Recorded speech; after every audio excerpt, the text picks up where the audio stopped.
Gjergj Kastrioti ishte i pari mbret i thuajse gjithë shqiptarisë.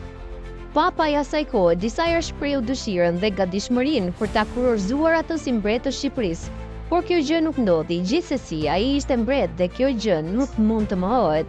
Me vdekjen e tij, familja emigroi për në Napoli, mbreti të cilit ishte mik i familjes.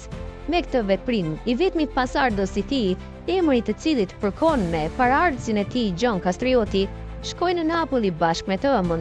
Dhe kjo ishte lëvizja e Kastriotëve përpos një tentative të Gjonit e lap dinastinë e Kastriotëve gjithmonë jashtë territoreve shqiptare. Sa shkruhet më lart, është e njohur nga ana e ndritshme e historisë, por historia, ashtu si thuajse çdo gjë tjetër, ka edhe një anë të fshehtë dhe në këtë anë të fshehtë, një shiri i motshëm ndriçoi mbi një figurë thuajse krejt të panjohur.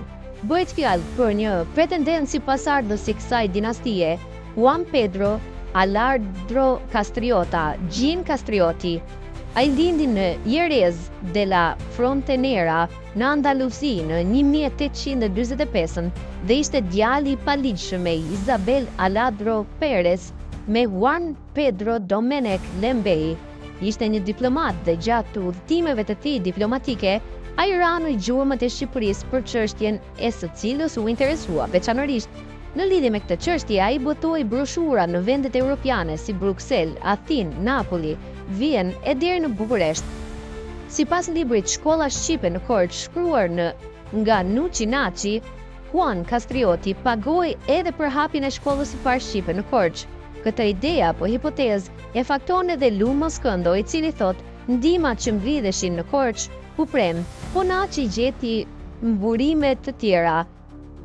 Aladua i dërgoi 1.000 franga, por veprimtaria e tij politike dhe diplomatike në Shqipëri nuk mund të shihet për asnjë çast të shkëputur nga historia e botimeve të revistave Albania, që është botuar në fund të shekullit të 19 deri në fillim të shekullit 20 nga Faiko Nica në Mërgjim. Dhe pikërisht nëpërmjet lidhjeve të tij me këtë revistë, mund të kuptohet edhe arsyeja se pse atij ju bë reklam nga kjo e fundit. Sipas Fan Stylianolit me librin e tij Kalendari i Vatrës i motit 1918, botuar në Boston, thuhet se në vitin 1902 botoi në revistën Albania në bashkëpunim me Konicën një hartë gjeografike të Shqipërisë. Ky bashkëpunim ndodhi një vit pasi ai krijoi një çmim letërsie, i cili u fitua nga Dom Doc Nika, një prit shkodran, i cili është edhe romancieri i parë shqiptar.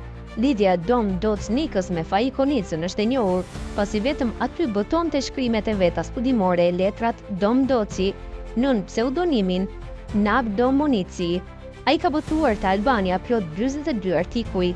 Viti kur Dom Doci fitoi çmimin e lartë përmendur në një suplement Albania, u botua një foto e madhe e Juan Pedro Aladro Castriota, veshur me veshje ushtarake princërore, me nënshkrimin Don Gjini Aladros Kastriotit.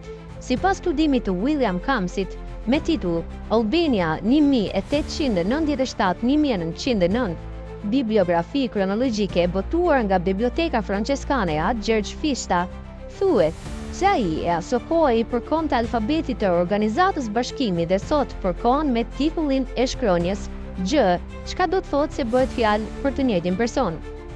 Në faqen pasardhëse shkruhet çmimi Skanderbeg, që Don Gjini Aladro Castrioti pati mendimin aq të bukur e aq të lartë të themeloj për shkrontoren shqiptare, u dha për moti 1901. Nëse sërish bazohemi në studimin e lartë përmendur të studiuesit të ndjerë Willie Casmi, shqipërimi me shqipen e sotme për tekstin e mësipërm, duke mos ndërhyrë asnjë fjalë, do të ishte çmimi Skanderbeg që Don Gjini Aladro Castrioti pati mendimin aq të bukur, aq të lartë të themeloj për shkronjtoren shqiptare, u dha për motin 1901. Në heshtje, redaksia e revistës Albania i thur ditërambe Juan Pedro Alejandro Castriotit, duke e quajtur shpirtnalt dhe të shkëlqyer.